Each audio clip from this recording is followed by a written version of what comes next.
یو سړی محمد ابن یزید یو وخت کې دی په یو غټه سرکاري عہده باندې و او د عبدالملک ابن مروان زوی یزید هغه له سزا ورکړې وه اگر چې په جایز یې ورکړې وه دا د حضرت عمر ابن عبدالعزیز رحمت الله علیه زمانه وه چې عمر ابن عبدالعزیز کله مړ شو نو دا یزید ابن عبدالملک دته یو غټه ګورنري میلاو شو د دغه خو ډک و هغه محمد ابن یزید ته نو وی دا راونیسئ دی غریب ته وتښتېد خو پولیس یې ورپسې ګرځه او پرې نه ښوده او سړی یې راونیو او چې راوینیو نو ځان ته یې مخامخ ودرو وی ما نه به دې څوک بچ کوي تا ما نه څوک بچ کولی شي هېڅ څوک دې رانه نه شي خلاصولی اوس دې نه پرېږده داسې یو طاقت نشته چې ما نه دې څوک بچ کړي ګوره څونه کبر یې هغه وی ما خو تا سره بد نه دی کړی ما ته خو بادشاه حکم کړی چې دې جیل کې واچو زه دغه او د بادشاه مې په څه طریقه راځي که ته مې د جیل نه راوویستې ما خو دا سره خو کړل چې ما د جیل نه راوویستې او په جیل کې مې تا له خاص کمره درکړه هغو جیلیانو سره مې ونه ساتلې او تا له به ما خصوصي ډوډۍ درلېږله او بیا مې بادشاه راضي که عمر ابن عبدالعزیز او ته مې راوویستې ما خو تا سره بد نه دي کړی او نه دې ټکي تاسو واورئ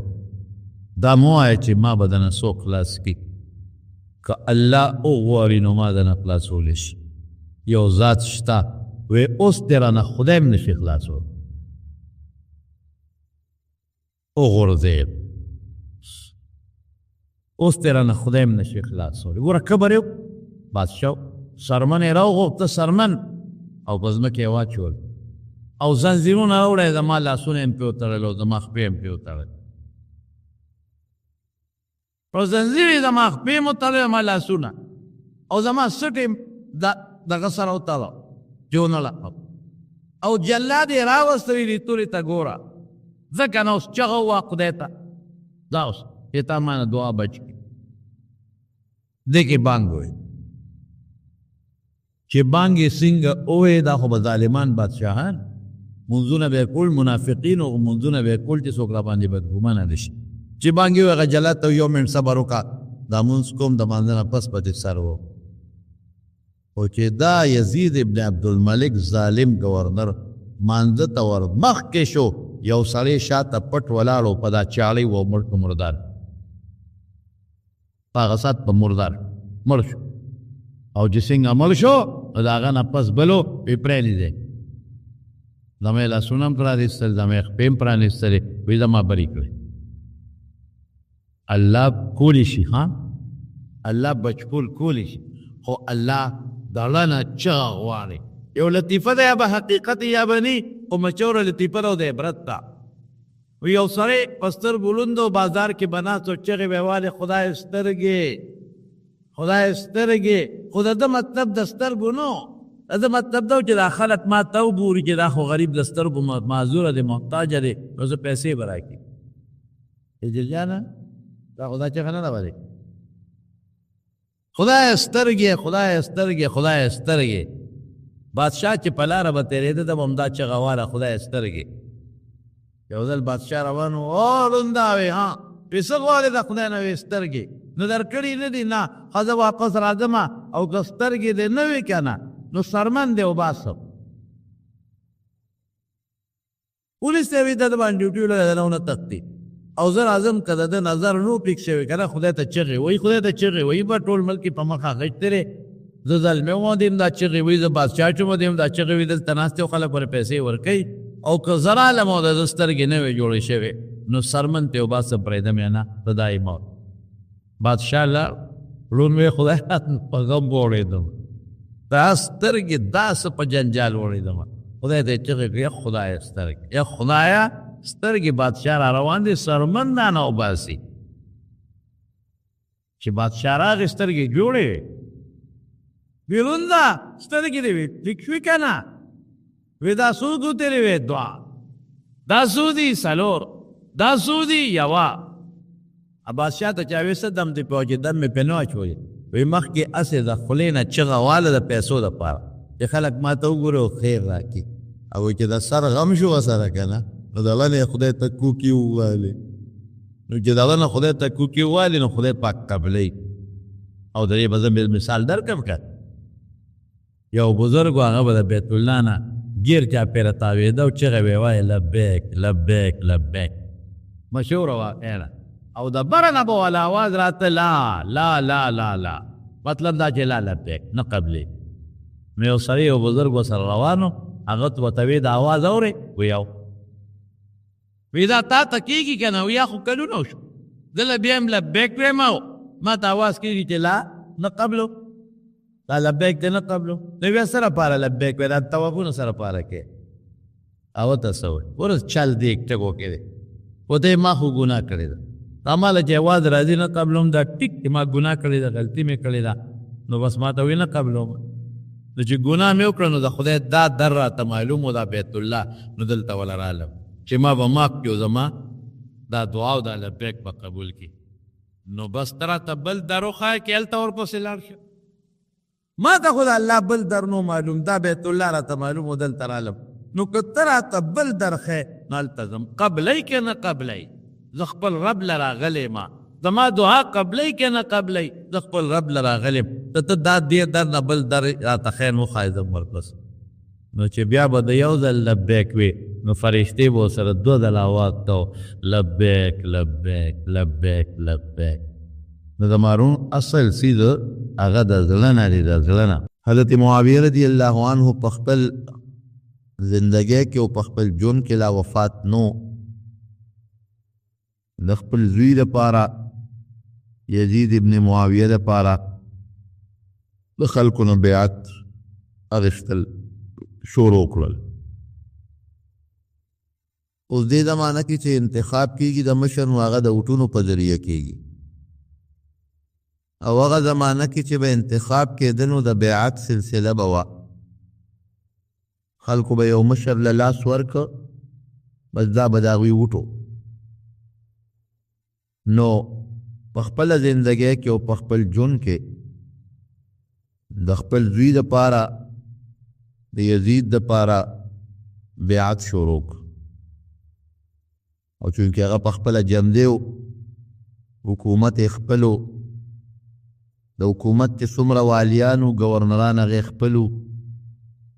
د فوج سربراهان او مشران یې خپلو نو دا مرحله ورته ډېره اسانه وه عامو مسلمانانو د فتنې نه او د انتشار د بچ کېدو د لاسه د یزید بیعت وکړه مدینه منوره کې له عام بیعت نو شوې دې درمیان کې حضرت معاویه رضی الله عنه وفات شو د مدینه شریفې والی ته اطلاع راورسېدله چې معاویه رضی الله عنه وفات دی هغه په شام کې و خو ته لا خلکو ته غږ مه کوه چې دی وفات دی او دا ووایه چې هغه بیمار دی ناجوړه دی او په خپل ژوند کې د خپل زوی دپاره د خلافت او د بادشاهۍ بیعت غواړي او که خلکو ته دا پته ولګي چې دی خو وفات دی نو بیا به خلک انتشار جوړ کړي غږ مه کوه د مدینې شریفې چې کوم گورنر دی والی دی هغه مشوره وکړه د خپل نائب سره معاون یو سړی ډېر خراب سړی و مروان د بنو امیه قبیلې و مخکې ښه سړی و خو د دې ګورنرۍ نه او د دې ولایت نه وروستو بیا د ده کردار ډېر خراب شوی دی بهر کیف دغه گورنر د هغه مروان سره مشوره وکړه چې څه وکړم مروان ورته وی چې په دوو کسو زه یریږم چې هغوی به د یزید سره بیعت ونه کړي یو حضرت حسین رضی الله عنه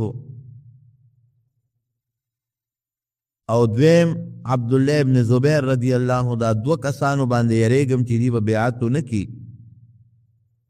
او باقی خلق به وکړي خو که دې دوو کسو بیعت ونه کړو دا نور هم نه کوي وی څه وکړمه وی دا دواړه راوغواړه او ورته ووایه چې معاویه صاحب ما ته خط را لېږلی دی د یزید دپاره بیعت غواړي د بادشاه نو که دوی در سره آماده شو بیعت یې وکړه خو ډېره ښه ده او که دوی انکار وکړه نو سرونه ترې په هغه ځای قلم کا نو که دا دواړه دې مړه کړل نو نور خلک به ویریږي نو فوراً به د یزید سره د بادشاه بیعت وکړي او ګورې که دې دواړو بیعت ونه کړه نو د مدینې شریفې خلک یا ګیر چاپېره نور عرب به هم بیعت ونه کړي انتشار به جوړ شي ګورنر ښه سړی و نرم دل و حضرت حسین رضی الله عنه یې راوغوښته خو دې پوه شو چې دا یزید دپاره ما نه بیعت اخلي او په دې هم پوه شو چې حضرت معاویه رضی الله عنه وفات شوی دی اگر چې لا عام اطلاع مدینې منورې ته نه ورسېدلې او چې دا ما غواړي نو همدغه چل دی ځان سره یو څو کسان بوتلل او هغه د ګورنر د محل نه د دربار نه بار ودروله او وایي که ما آواز وکړو نو ما پسې راننوځې هسې نه ماته څه دننه مصیبت یا فتنه جوړه نه شي چې دې څنګ ننوت هغه ګورنر ورته هم حقه خبره وکړه وی ما خو دې له راغوښتې معاویه رضی الله عنه بیمار دی او هغه د خپل زوی یزید دپاره د بادشاهۍ بیعت غواړي نو ته مهرباني وکړه هغه سره بیعت وکړه حضرت حسین رضی الله عنه پوه شو هغه ورته وی چې ما ته پته ده چې تا هم دې له غوښتم او زما دا هم یقین دی چې حضرت معاویه رضی الله عنه وفات دی وی بس ته ما دې له راغوښتې چې ته به بیعت کې وی ما له مشورې له وخت راکړه زه به پې سوچ وکړم مشوره به پې وکړم پې ډېره ښه ده حضرت حسین رضی الله عنه ته بار راووته گورنر چې بیا د هغه خپل معاون سره د هغه خپل نایب سره مشوره وکړه د مروان سره مروان ورته انتهایی غلطه دی وکړه که بیعت یې نه کوو نو وجلی به دی نو که دې دې وجلی وی نو نور خلک به یېرېدلی و ټولو به د یزید بیعت کوو چې دې نه بد شو سې قابو کولی نه شي او گورنر ورته وی افسوس مروانه ته زما لاس د پیغمبر علیه السلام په ښار کې د نبي علیه السلام په کلي کې د هغه د نوسي په وینو رنګ کول غواړئ الله نه نه یریږي دا د پیغمبر علیه السلام ښار دی د نبی علیه السلام کلی دی د هغه وطن دی او دام په یقین سره مونږ ته معلومه ده چې حضرت حسین رضی الله عنه د نبی علیه السلام نوسی دی د لور زوی دی نو زما لاس ولې د هغه په وینو باندې رنګ کم هېڅ چېرې داسې نشم کولی بیعت پتې والو وی اوس یې نشي قابو کولی سبا یې ورپسې بیا استازی ولېږه چې ته راشه او مونږ سره هغه خپله خبره کې مشوره وکړه حضرت حسین رضی الله عنه ته بیا یو شپه مهلت واغېسته چې ما ته یو شپه انتظار وکړه زه مشوره کوم او په هغه شپه کې دننه مکې مکرمې ته را روان شو څومره د پیغمبر علیه السلام د خاندان د حضرت حسن د حضرت حسین رضی الله عنهما یا بنو هاشم کې د پیغمبر علیه السلام کم خاندانو هغه ټول د شپې اوښانو باندې سواره شو مکې مکرمې ته راغلل مطلب یې دا و چې دلته اوس جنګ او جګړه جوړول او اختلاف او انتشار پیدا کول نه دي پکار دا د پیغمبر علیه السلام وطن دی زه به بیعت نه کوم دی به په زور رانه غواړي نو لوی جنګ او انتشار او وینې تویدل د مسلمانانو به شروع شي عبدالله ابن زبیر رضی الله عنه هم د شپې پټ پټه مکې مکرمې ته ځان راورسو مکه مکرمه کې دی یو بل سره مشورې کولې چې اوس څه وکړو آیا د دې یزید بیعت وکړو عامو خلکو یې بیعت کړی دی او ځای په ځای باندې د زور حکومت قائم دی شام کې مدینه شریفه کې په بصره کې او غیر چاپېره چې نور څومره علاقې دي هلته کې ټول خپل فوجي کمانډران دي د بیت المال مشران دي فوجي جرنیلان دي بادشاهان والیان گورنران ټول د ده دي اوس مونږ دې حالت کې څه وکړو مونږ که د ده بیعت کوو هم نامناسب دي ولې ځکه چې کم خلافت د نبی کریم صلی الله علیه وسلم نو هغه دا خلافت نه دی د پیغمبر علیه السلام خلافت خو طریقه به دا وه چې کوم د رای خاوندان به هوښیار او پوه خلک به هغوی به راجمع شو، هغوی به خپل منځ کې فیصله وکړه چې کوم انسان د بادشاهۍ لپاره اهل دی نو ابې بادشاه که. حضرت ابوبکر صدیق رضی الله عنه بادشاهي او خلافت هم دغسې وه. د حضرت عمر فاروق رضی الله عنه خلافت هم دغسې و. تر اوسه پورې موروثي بادشاهي نه وراغلې. نه حضرت ابوبکر صدیق خپل زوی بادشاه کړی دی، نه حضرت عمر فاروق خپل زوی بادشاه کړی دی، بلکې عمر فاروق رضی الله عنه چې کله په خپل ژوند باندې خلیفه مقرره و نو یو شوره یې جوړه کړه. یو څو کسانو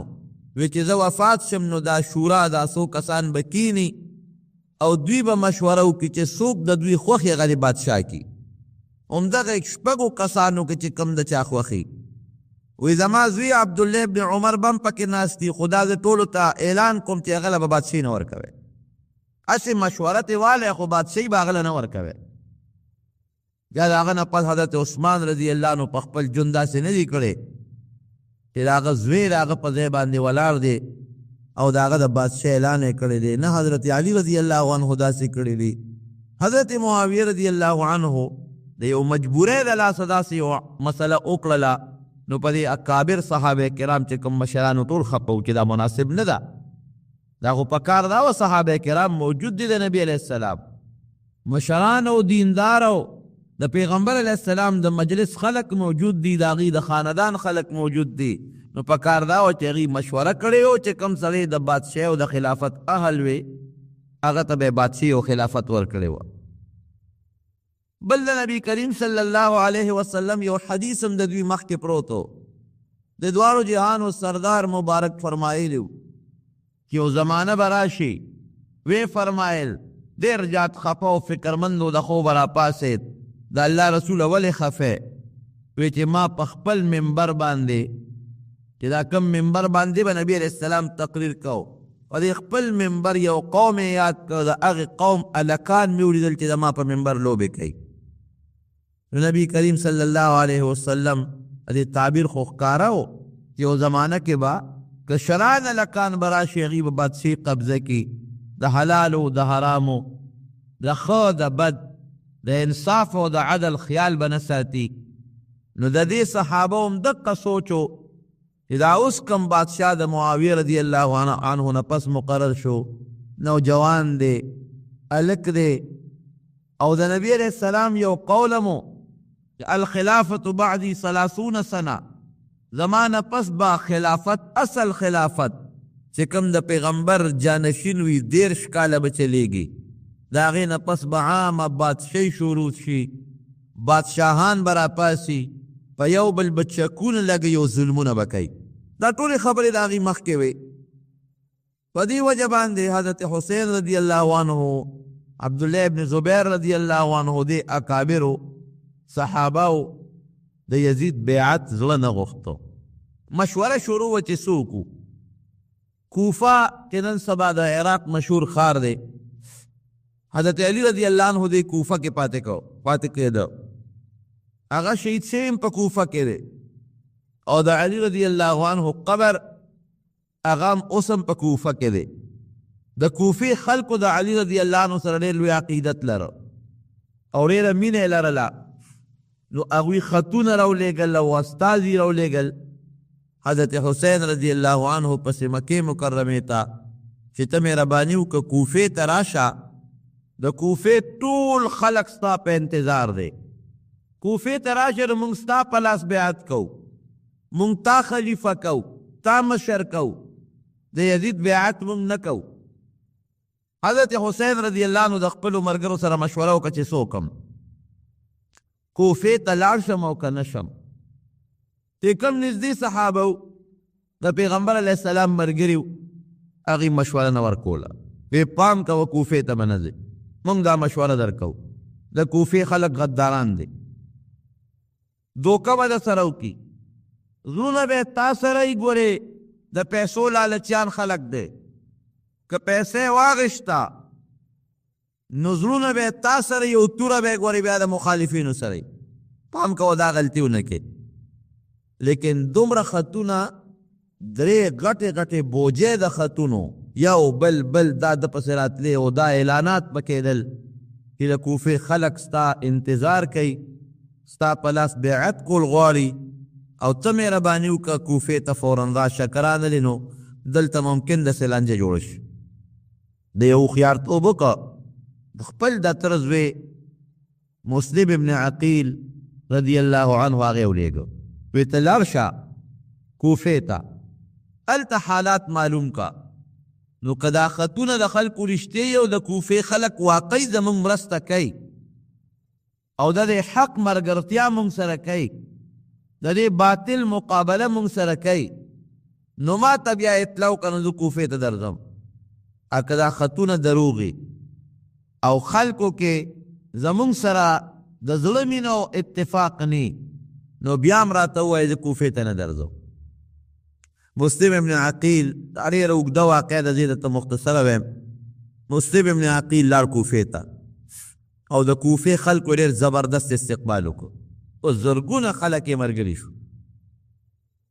او دا آوازونه به یې کول چې د نبي علیه السلام د تره زوی زنده باد. ځکه مسلم ابن عقیل دا د حضرت علی رضی الله عنه رواره دی. عقیل چې دی د ابو طالب زوی دی، نو دا د حضرت حسین رضی الله عنه د تره زوی دی، د پیغمبر علیه السلام د خاندان انسان دی. ډېر لوی استقبال وشو او ځای په ځای بیعت ورسره غایبانه شروع شو چې موږ ستا په لاس بیعت کړو د حضرت حسین رضی الله عنه دپاره،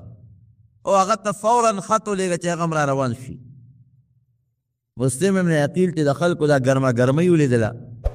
د کوفې د خلکو او دا جوش یې ولید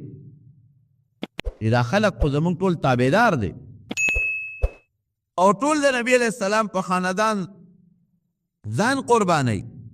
یاره دا خلک خو اورېدو والا خلک نه دی، دا واقعي زموږ د خاندان مینه ناک دي، موږ سره محبت دی او زمونږ نه اورېدو والا دي. او یو کس ته ټول د کوفې خلک په زرګونه د قبایلو ګیر چاپېره چې څومره علاقه وه، کوفه یو خاص ښار نه، څومره چې ګیر چاپېره د عراق د علاقې وې، دا ټول په یو اواز ورسره پاڅېدل او بیعتونه ورسره شروع شو. مونږ بالکل د یزید بادشاهي نه منو، مونږ د هغه مقابله کې د نبي علیه السلام نوسې ودرول غواړو او فوراً دې راځي. مسلم ابن عقیل کې دې حالت ته وکتل، یو خط یې ولیکل او په هغه خط کې حضرت حسین رضی الله عنه ته ولیکل چې ته مهرباني وکړه فوراً را روان شه کوفې ته. ممکن د مکه مکرمه کې تا ته خطره میلو شي، دلته هېڅ خطره نشته. هغه خو هغه ظاهري د خلکو هغه مینې ته وکتل، د کوفې خلک ټول زموږ ملګري دي، هېڅوک زموږ مخالف نشته او ټول په موږ ځانونه قربانوي. حضرت حسین رضی الله عنه ته خط را روان شو، خو پیاده سفر یې بلا مزل به و. خوا یزید ته پته ولګېدله، شام ته اطلاع میلو شوه چې حضرت حسین رضی الله عنه خو مکې مکرمې ته راغلی دی، د مکې خلک هم ورسره ټول ولاړ دي ستا خلاف. او بیا کوفې ته د تره زوی راورسېد مسلم ابن عقیل او ټول د کوفې خلک ورسره ودرېدل، او بلکې یوازې ودرېدل نه، د هغه دپاره بیعت هم شروع شو. پوه شو هغه وی که دا کوفه هم زما مخالفه شي، د مکې خلک هم زما مخالف شي، او دا خو د نبی علیه السلام نوسې دی، که دې لږ میدان کې ودرېده نو دا ټول خلک د ده مرسته کوي او زما بادشاهي خو بیا بربادېږي، د ما څوک د مقابله کې چې ته بادشاهي دي، راشه زور نه کار واله. نو د بصرې چې کوم ګورنر و کوفې سره مخکې یو ښار دی، دا م عراق کې راځي، عبیدالله ابن زیاد، هغه ته یو خط ور ولېږه او هغه ته فوراً کوفې ته لاړ شي. او د کوفې خلک په هغه طریقه چې دا حضرت حسین رضی الله عنه او د عبیدالله ابن د مسلم ابن عقیل نه د هغه د تره د دوی نه واړوه، پیسې غواړي پیسې ورکه، مشرۍ غواړي مشرۍ ورکه. په پیسو کار نه کېږي او په زور کار کېږي، نه چې څوک مخالفي ختم کا مړه کا، خدا فتنه ختمه کا. عبیدالله ابن زیاد چې کوم د بصرې ګورنر و د یزید د طرف نه دی راغی کوفې ته، او د کوفې جامع مسجد کې اعلان وکړ، خلک کې ځان ته راجمع کړل. هغه سره خپل لښکر دی د بصرې نه ځان سره راوستی دی. جامع مسجد د کوفې لوی جومات کې ودرېده او دا اعلان یې وکړ چې خلکه زه یزید چې د امیر المؤمنین دی، زه د بصرې گورنر یم او ما له د کوفې گورنر یم راکړه، دا د هغه خط دی. نن نه پس زه د کوفې گورنر یم او ما ته دا اعلان کړی دی چې که څوک زمونږ مرسته کوي مونږ هغه له پیسې هم ورکوو، هغه له مونږ عزت هم ورکوو، هغه له مونږ مشورې هم ورکوو، او که څوک زمونږ مرسته نه کوي او زمونږ په مقابله کې د حضرت حسین یا د مسلم ابن عقیل ملګرتیا کوي نو بل چل ورسره نه کوو بې د مرګ نه وجنو یې. خلک یې ویارول او چاله پیسې شروع کړې. نو نن خدا ورټول د پیسې دی. تاسو دا په عراق کې او په افغانستان کې او ځای په ځای نه دی. دا خلک ولې نن د امریکې مرسته کوي؟ ورته ښه پته ده د یهودو او د امریکې هغه د مسلمان دشمني هم ورته معلومه ده. دا هم ورته معلومه ده چې یاره د امریکا او د یهود زمونږ په دې وطن کې څه کوي. خلکو ته پته هر څوک ته خبر دي. په افغانستان کې څو کړل، په عراق کې څو کړل. د عراق کې به دا چغې والې چې یاره عراق چې دی نو دا نوې وسله او ایټمي وسله ده او هتیار دی ورسره، او معاینه کار به یې لېږل چې دې معاینه کارو سره مدد نه کوي، امداد ورسره نه کوي، او د ایټمي وسله جوړه کړې ده او دې کړې دي هغه یې کړې دي. تر ننه پورې دې ټولې دنیا ته پته ده چې په عراق کې چېرته ایټمي وسله خو دا چې اسم چا څه پیدا نه کړی شو. په خپله اقرار وکړو یاره مونږ چې په کوم مقصد په عراق حمله کوله نو هغه غلطه او هېڅ قسمه هتیار پکې نشته، نه پیدا کړی شو. افغانستان کې وی یاره وي دا طالبان چې دي دی وی د ښځو حقوق او عامو خلکو ته خپل حق نه ورکوي. د څه حق ولا ورکوه؟ څومره دنیا تباه کړل او څومره خلک شهیدان شو، څومره ښځې پکې کونډې شوې، څومره بچي یتیمانان شو. د دې امریکې دا ظلم زه وایم چې بچي به مني کې دا ظلم کوي. ټول پاکستان کې نه ټوله دنیا به مني کې دا ظلم کوي. هر څوک به مني، لیکن بیا هم ډېر خلک ملګري دي. زړه نفرت به د هر مسلماني د امریکې سره، ولې بیا خلک ملګري دي؟ صرف د پیسو د تمې په لالچ باندې. پیسه ورسره ده، لګیا دي ډالرې په افغانستان کې تقسیموي، لګیا دي ډالرې په عراق کې تقسیموي. هغه ډالرو باندې او هغه پیسو باندې د دنیا خلک په خپله قبضه کې واخیستل. پیسه خو داسې یو شی دی، قسم دی الله دې زمونږ هم ایمان ته خیر کړي. یعنې پیسه چې راشي سړی بیا د ایمان نه هم پې ورتېري. هغه دور د صحابهو او هغه دور د نیکانو صالحینو هغه تېر شوی دی چې هغې به ایمان په مقابله کې دولت او بادشاهي پارس لاړې توکلې. هغه دور تېر دی. اوس د کوف چې دی راغی او ته اعلان یې وکړ بس مشرانو له پیسې ورکړې. دومره پیسې تقسیم کړله چې د کوفې خلکو خو یا د مسلم ابن عقیل د پاره د زنده‌باد نارې کولې او کوڅه په کوڅه ګرځېدل او هغه به په اوږو سوره و. دا د نبي علیه السلام د خاندان دی او دا د حضرت علي صاحب ورواره دی او دا د حضرت حسین رضی الله عنه د تره زوی دی او پرچارو خطونه ورپسې لېږلي او راغوښتې او یا ټول ترې په خپلو کورونو کې کېناستل. عبیدالله ابن زیاد دا گورنر پوه شو چې خبره خو مې څه ناڅه قابو کړه. راغی چې کوم د گورنرۍ محل و هغې ته وخت او د هغې محل نه اعلان وکړ. وی ګوره زه بیا هم درته د اعلان کوم چې ما له دا مسلم ابن عقیل هر ځای کې چې را پیدا کې که چا دې مونږ له راوست هغه له مې انعام ورکوو او که چا مونږ ته د ځای وښو چې دې په کوم ځای کې ناست دی نو هغه له مې انعام ورکوو او که چا مرسته وکړه نو د هغه سزا همدغه ده چې هغه وجنو پرېږدو یې نه. مسلم ابن عقیل ته پته ولګېدله چې دې خو زما مقابله کې د خدای اعلان وکړو نو هغه خپل د کوفې خلکو ته وایي چې راځئ ستاسو خو ما سره ولاړ یې ځای چې ورځو. 18,000 تاریخ لیکي په شمېر 18,000 کسان ورسره ملګري وو د مسلم ابن عقیل سره.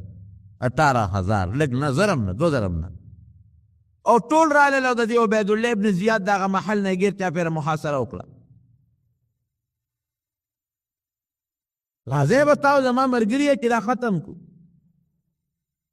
او د سره په شمیر په دغه ځای کې 50 یا 60 کسان دي دغه گورنر سره 50 یا 60 او 3,000 د کوفې خلک دګیر چا په محاصره شو دغه 50 شپېتو کسانو کې هغه خلک مو چې هغه دوی د قومونو مشران هغوی ته وایي شابه کوشي وځئ د محل نه او چې کم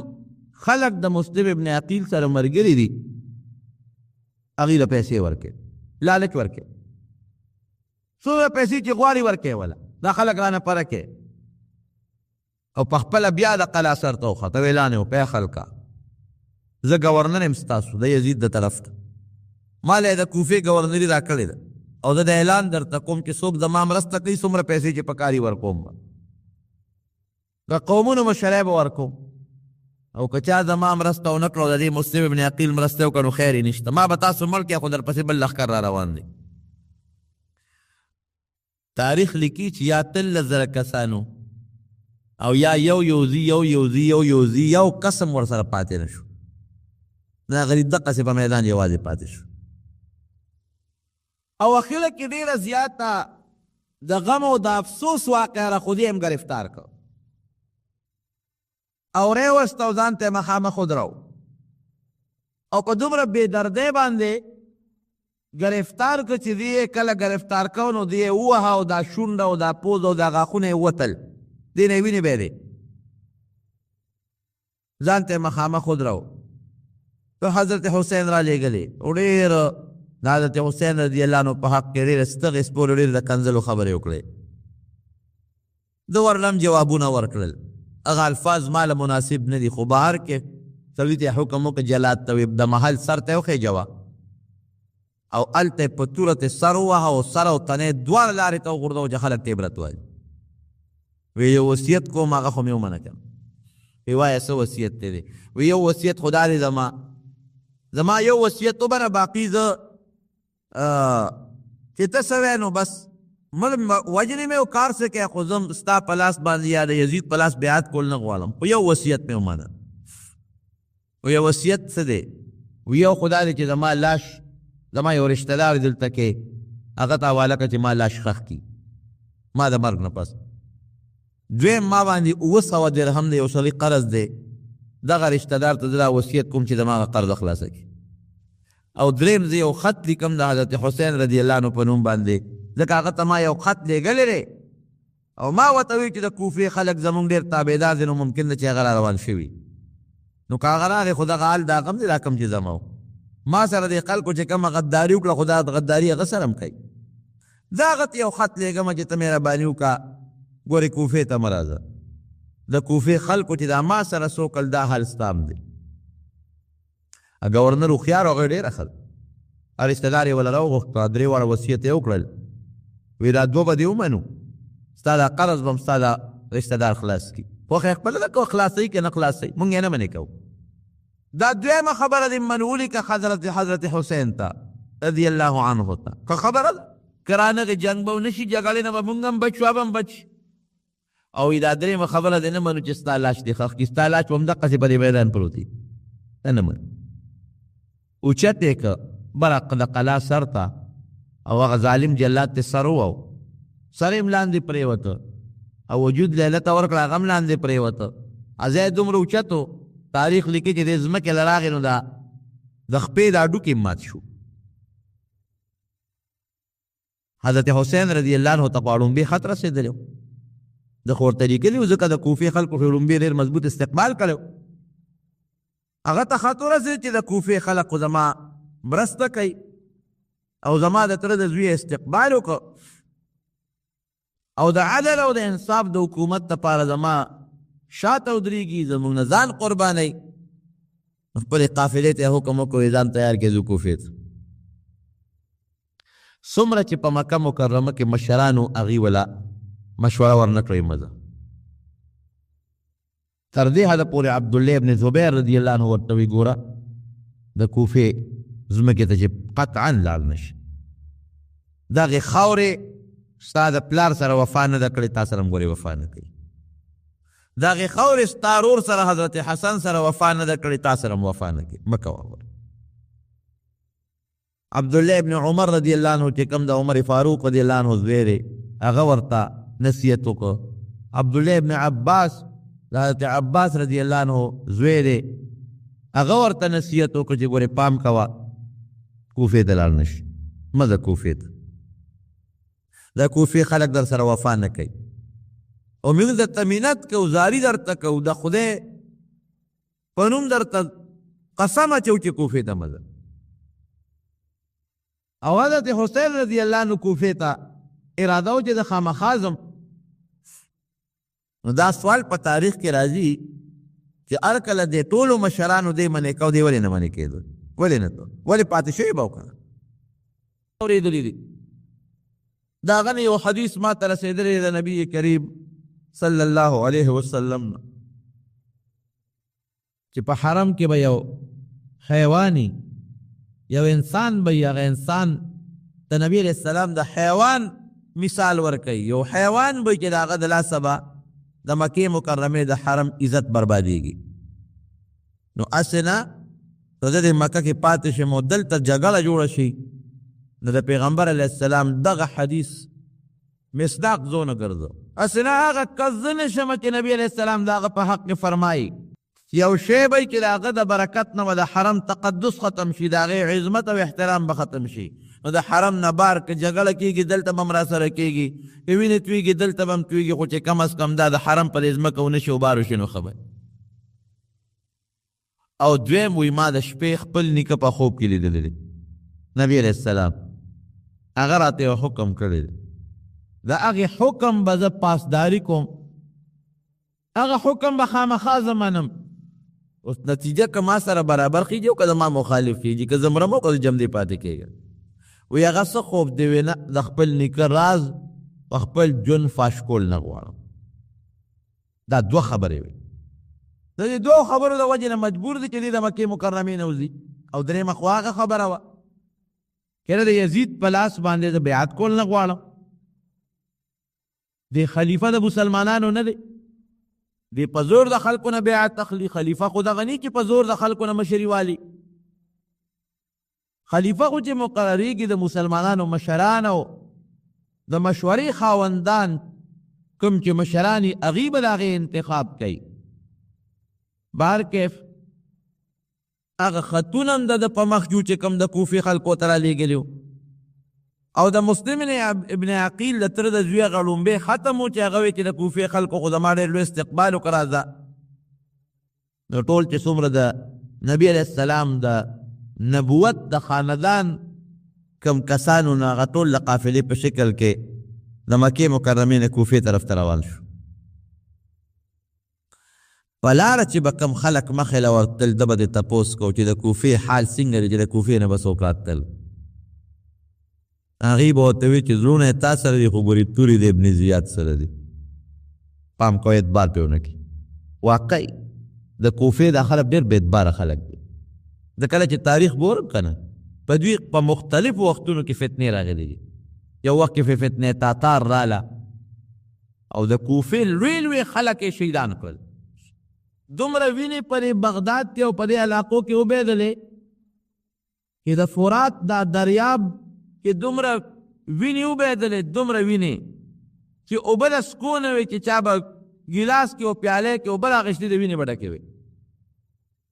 او کوفه کې دومره د دین کتابونه پخوا خو په قلم به کتابونه لیکل او ټول کتابونه یې راوړل او په دریاب کې وغورځول. پول یې جوړ کړ د کتابونو نه پول جوړ کړ. دومره کتابونه و چې تاریخ لیکي چې چا به خط لیکه نو مشوانه به یې وړو دریاب کې به هغه اوبه د دریاب راواغېستې نو هغه دومره د هغه سی د لاسه د هغه کاغذونو د سی د لاسه تورې وې چې په هغې باندې به خلکو خطونه لیکل. او لوی لوی بزرگان او علماء کرام او دیندار او نیکان چې څومره و هغه ټول شهیدان کړل. دا یو دور راغی ولې دې خلکو ظلم کړی دی. اوس هم تاسو وګورئ په کوفه کې او په بصره کې او په عراق کې څومره خلک مري څومره پکې شهیدان کېږي. دا هم هغه اثر دی هغه وجه ده مخکې نه را روانه وجه ده چې دې خلکو په دغه زمانه کې د نبي علیه السلام د خاندان سره ډېر لوی انتهایي ظلم او زیاتې کړی.